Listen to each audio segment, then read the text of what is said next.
Why should I pay my tariff bill that UPS is sending me, or whoever?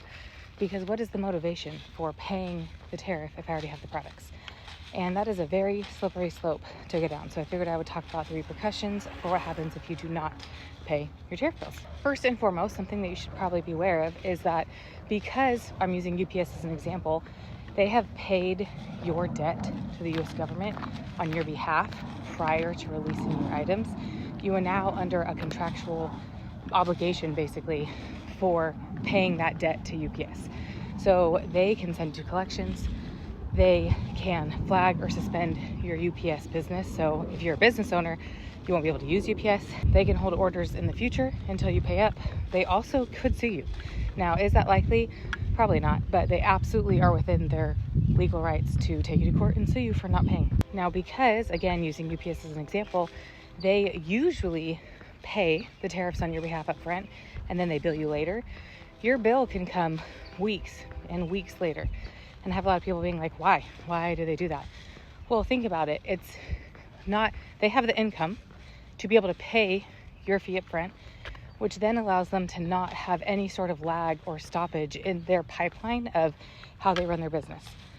If they did not have the funds to be able to pay your tariffs and they had to wait for the millions of packages at the port to have each individual $18, $17, whatever tariff paid, then that would completely backlog them and cause them so many issues. So instead, they pay the tariffs on your behalf, and now you are in debt to them. And lastly, I see people being like, my tariff says that it was $1, and then, the handling was $17. That was an exact bill that I actually got this week, which again is very normal. These shipping couriers are paying these tariffs on your behalf and up front. So of course there's going to be additional fees, additional handling, additional yada, yada, yada, that they have every right to be able to tack onto the price.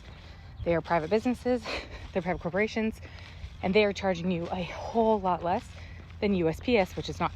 So USPS is going to charge you, quadruple, 5, 6, 7, 10 times the amount that a private courier company is charging. So even though it says $1 tariff, $17 shipping or handling fee, just be grateful that you're not getting stuck with a $100 handling fee. If you want to know more about tariffs, you can grab one of the replays to my master classes that I've done specifically surrounding tariffs, and it will fill you in and give you all of the nitty gritty, all of the behind the scenes, how to find your own harmonization codes to figure out what your tariff is going to potentially be, all of that stuff.